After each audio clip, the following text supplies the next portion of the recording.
He found her broken in the rain, thrown away like trash. He had 3 hungry children upstairs, and barely enough for himself.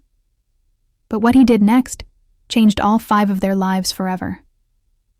This is a story about a single father's impossible choice and the woman who became their miracle. Before we continue, tell us in the comments, where are you watching from? We love seeing how far our stories travel.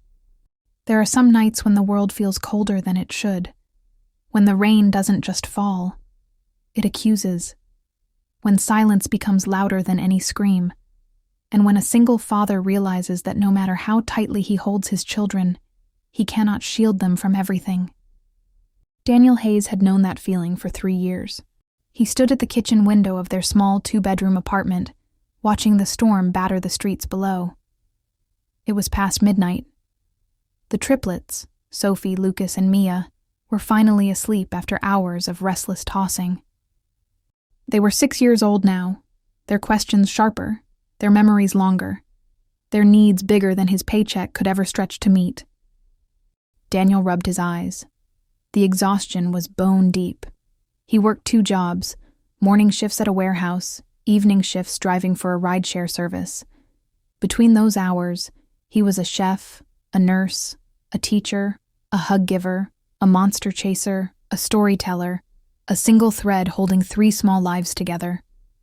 Their mother had left when the triplets were 2. No warning, no forwarding address. Just a note on the counter that said, "I can't do this anymore." Daniel had read it 100 times, trying to find a hidden message, a trace of regret, a doorway back to understanding. He never found it. So he became everything. Father and mother. Provider and nurturer. Strong and soft. He learned to braid hair from YouTube videos. He learned to soothe nightmares with lullabies his own father never sang. He learned that love, real love, is not a feeling. It's a decision you make every single morning when your body begs for rest and your heart begs for help, and you get up anyway. Tonight, though, something felt different. Daniel grabbed his jacket. He told himself he was just going down to move the car before street cleaning started. But really, he needed air.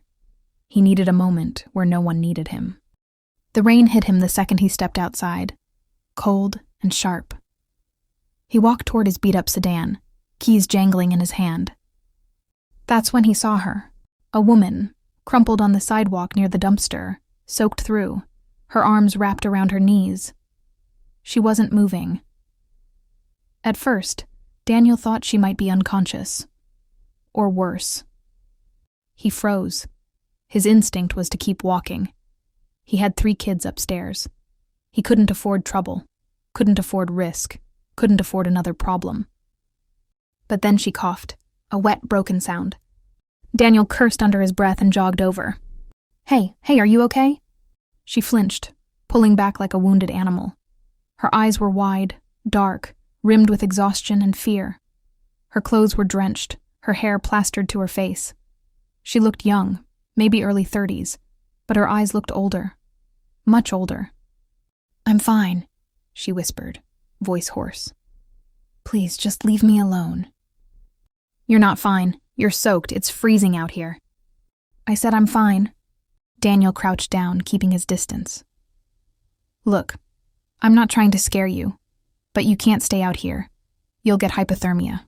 She laughed bitterly. "Would that be so bad?" The words landed like a stone in his chest. He knew that tone. He'd heard it in his own voice once, 3 years ago, when he stood in the bathroom at 2 a.m, staring at his reflection, wondering if his kids would be better off without him. Daniel sat down on the wet pavement beside her. The rain poured over both of them. "I'm Daniel," he said quietly. She didn't respond. "I live right up there. 3rd floor. I've got 3 kids. Triplets. They're 6. They drive me crazy most days, but they're the reason I'm still here." The woman turned her head slightly, just enough to glance at him. "Why are you telling me this?" "Because I don't know your story, but I know what it looks like when someone's about to give up." Her lips trembled. She looked away. "I don't have anywhere to go," she whispered. Daniel nodded slowly. Okay. I don't have anyone. Okay. I'm not a bad person. I didn't think you were. She started to cry then, silently, shoulders shaking. Daniel didn't touch her, didn't try to fix it. He just sat there in the rain, letting her know she wasn't alone. After a long moment, he stood up. Come on, let's get you inside. Just for tonight. You can dry off, get warm, then we'll figure out the rest. She looked up at him, disbelief and suspicion fighting with desperation. Why would you do that? Daniel smiled sadly. Because someone did it for me once, and I never got the chance to pay it back. Her name was Claire. She told him that much after she stopped shivering. Daniel had given her a towel, an old hoodie, and a pair of sweatpants that had been buried in a drawer for years. Claire sat on the couch, gripping a mug of tea like it was the only solid thing in the world. Daniel sat across from her in the armchair, keeping a respectful distance. You don't have to tell me anything, he said. But if you want to talk, I'm listening. Claire stared into the mug. I was staying with my boyfriend. Ex-boyfriend now, I guess. We'd been together 2 years.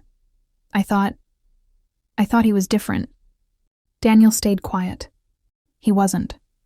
When I told him I couldn't keep pretending everything was fine, that I needed help, that I was struggling with depression, he told me to leave, said I was dragging him down, told me I was too broken to fix. So I left. I didn't have anywhere else to go. No family.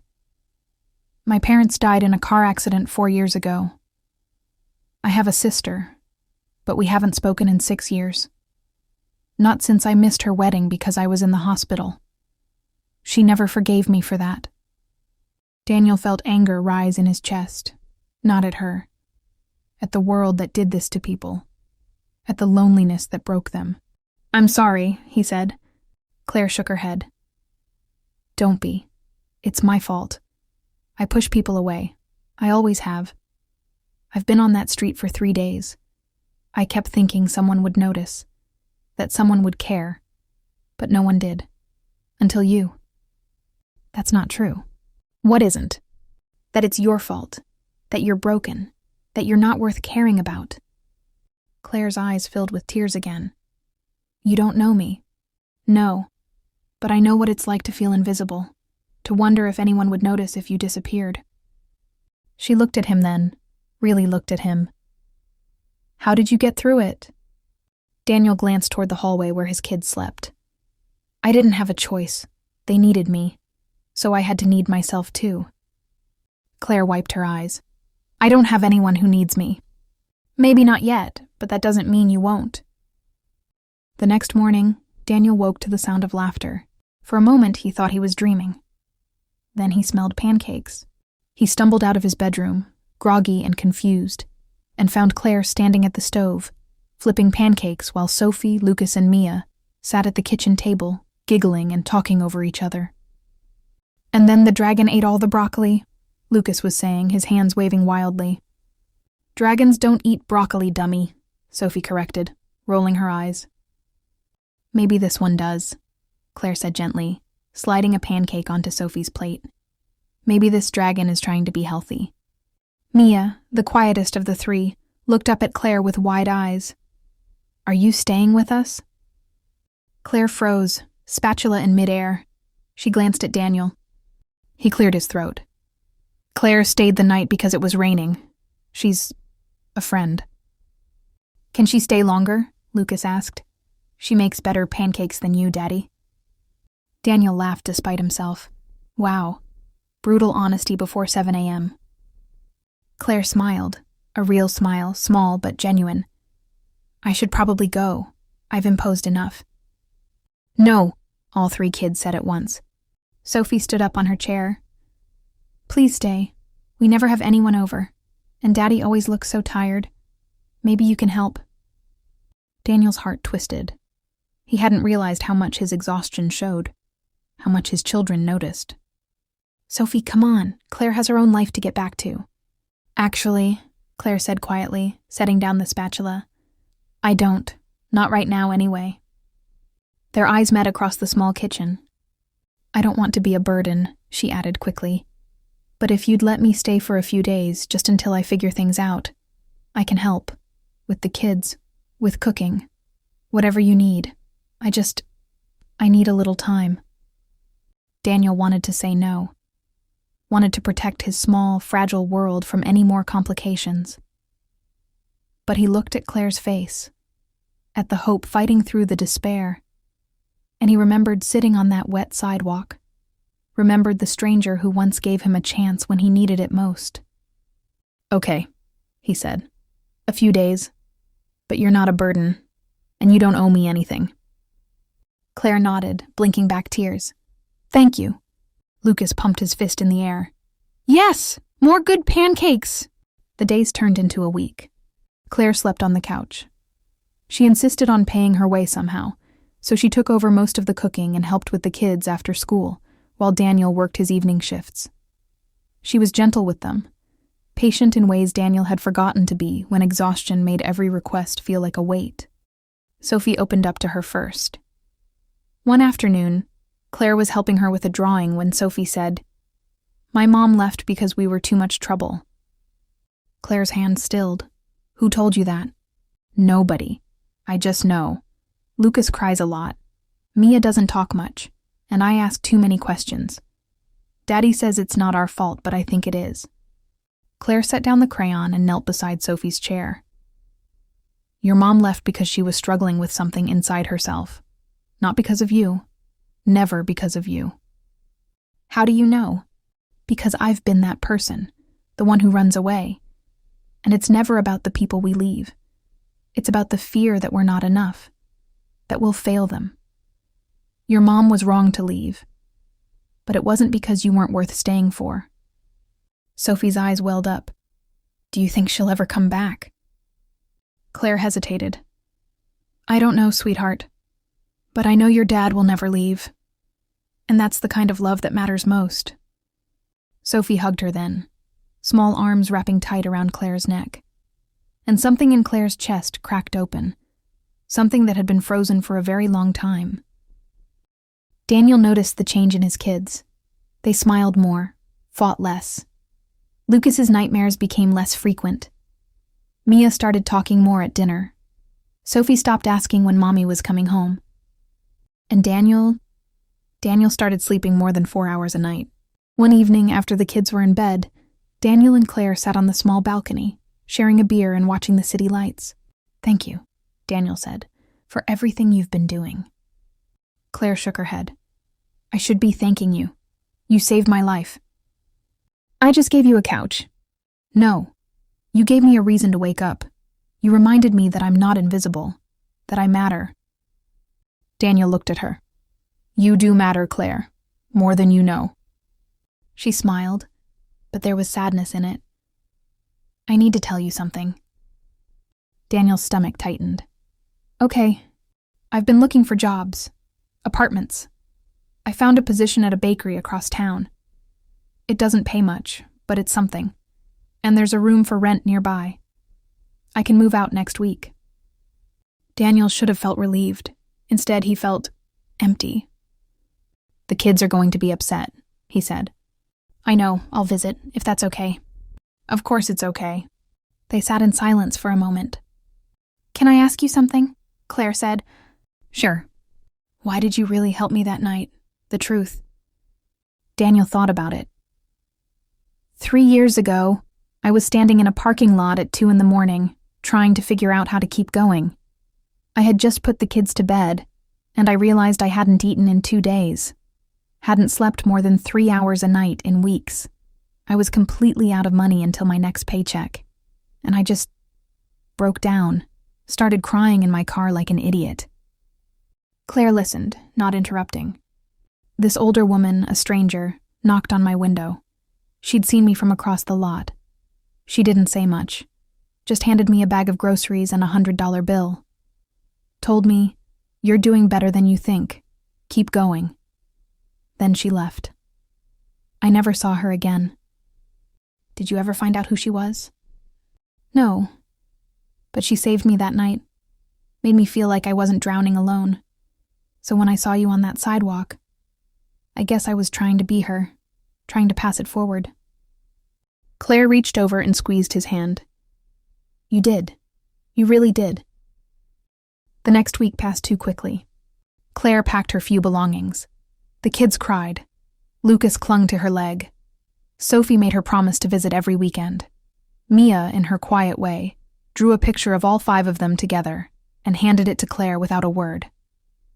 Claire knelt down and hugged each of them. I'm not disappearing, I promise. I'll be back. Daniel helped her carry her bag downstairs. They stood on the sidewalk where they'd first met, the rain long gone, the sun breaking through the clouds. I'll call you tomorrow, Claire said, to check in. You better. She smiled. Daniel, I don't know how to thank you. You gave me my life back. You gave us something too. You reminded me that it's okay to let people in, that we don't have to do everything alone. Claire's eyes shimmered. You're a good man. Those kids are so lucky. I'm the lucky one. She hugged him then, tight and long. And when she pulled away, Daniel felt something shift in his chest, something warm and terrifying and hopeful all at once. Goodbye, Daniel. Goodbye, Claire. He watched her walk away, her bag slung over her shoulder, her steps lighter than they'd been 2 weeks ago. And he went back upstairs to his kids, who were waiting by the window, waving at Claire until she disappeared around the corner. 3 months passed. Claire kept her promise. She visited every weekend. She brought pastries from the bakery. She played games with the kids. She stayed for dinner. And slowly, quietly, she became part of their lives. Daniel found himself looking forward to Saturdays, found himself smiling more, laughing easier. The kids noticed. Sophie started calling Claire their bonus grown-up. Lucas asked if she could come to his school play. Mia drew more pictures, always with 5 people in them. One Saturday evening, after the kids were asleep, Claire and Daniel sat on the balcony again. Can I tell you something? Claire said. Always. I called my sister last week. Daniel turned to her, surprised. You did? Claire nodded. We talked for 2 hours. She cried. I cried. She said she's been trying to find me for years, that she never stopped thinking about me. We're meeting for coffee next weekend. Claire, that's amazing. I wouldn't have had the courage if it wasn't for you. For your kids. You showed me what family is supposed to look like. What love is supposed to look like. Real, messy, imperfect love. Daniel felt his throat tighten. You gave us something too. You brought light back into this apartment, into our lives. Claire looked at him, her eyes searching his face. Daniel, what are we doing here? What do you mean? You know what I mean. He did. He'd been feeling it for weeks. The way his heart jumped when she walked through the door. The way he caught himself thinking about her during his shifts. The way the apartment felt emptier when she wasn't there. I'm scared, he admitted. Me too. I have 3 kids. I'm broke most of the time. I'm exhausted all of the time. I come with a lot of baggage. So do I. I don't want to mess this up, whatever this is. Claire reached for his hand. Then let's not. Let's just be honest. Take it slow, see where it goes. Daniel looked at their joined hands. I don't know if I'm ready. I don't know if I am either, but I know I want to try. If you do. Daniel thought about the woman he'd found on the sidewalk 3 months ago. Thought about the stranger who'd saved him years before. Thought about all the broken pieces that somehow fit together into something beautiful. Okay, he said, let's try. Claire smiled. That real, genuine smile he'd come to love. And for the first time in 3 years, Daniel felt like maybe, just maybe, everything was going to be okay. 6 months later, Claire moved in officially. Not into the couch, into Daniel's life, into the kids' lives, into the tiny apartment that somehow felt bigger with her in it. She didn't replace their mother. She became something different, something the kids needed just as much. Sophie taught her how to do cartwheels in the park. Lucas shared his dinosaur collection with her, explaining each one in excruciating detail. Mia started calling her Claire Mom, a name that stuck even though Claire cried the first time she heard it. Daniel and Claire learned to navigate their relationship around bedtimes and tantrums and homework and bills. It wasn't perfect. They argued about parenting styles, about money, about whose turn it was to do the dishes. But they also laughed. They danced in the kitchen while making dinner. They took turns reading bedtime stories. They held each other on the hard nights and celebrated the small victories on the good ones.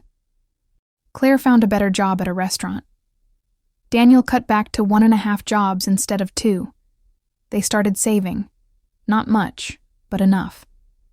Enough to take the kids to the zoo.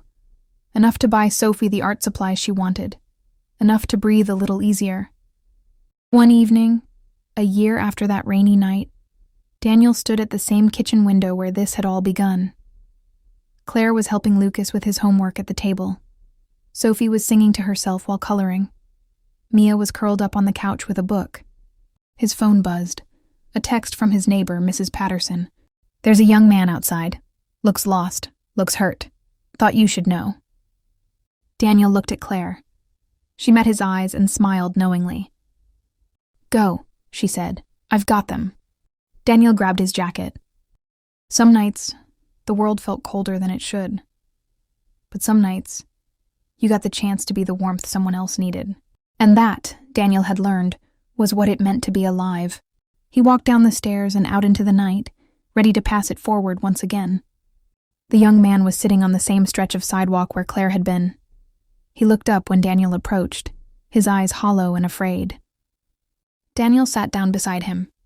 "Hi," he said gently. "I'm Daniel." The young man didn't respond. "I live right up there, 3rd floor. I've got 3 kids and a girlfriend who makes the best pancakes you'll ever taste. They drive me crazy most days. But they're the reason I'm still here." The young man turned his head slightly. "I don't know your story," Daniel continued, "but I know what it looks like when someone needs help. So here's what I'm offering. Come inside, get warm, get dry, no strings, no judgment, just one night. And then we'll figure out the rest." The young man's voice cracked. "Why would you do that for a stranger?" Daniel smiled. "Because a stranger did it for me once, and then another stranger did it for someone I love. And now it's my turn." The young man started to cry. Daniel didn't touch him, didn't rush him. He just sat there, letting him know he wasn't alone. After a long moment, the young man nodded. They stood up together and walked toward the building. Upstairs, through the window, Daniel could see Claire and the kids at the table, backlit by the warm glow of the kitchen light. His family, his imperfect, beautiful, hard-won family. And he thought about that woman in the parking lot 3 years ago. The stranger he never got to thank. The angel who saved him when he needed it most. Maybe she was watching now. Maybe she knew. Maybe she'd been setting this chain in motion all along. Or maybe it didn't matter. Maybe all that mattered was this: that broken people could heal each other. That love wasn't about being perfect. It was about showing up. That the smallest act of kindness could change everything. Daniel held the door open for the young man. "Come on," he said. "Let's get you inside." And together, they walked into the light. If this story touched your heart, please don't just keep scrolling. Hit that subscribe button and turn on notifications so you never miss another story like this one. Single parents need to know they're not alone. Share this video with someone who needs to hear it today.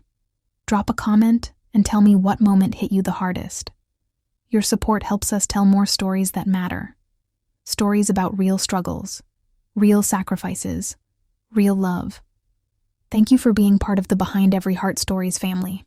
See you in the next one.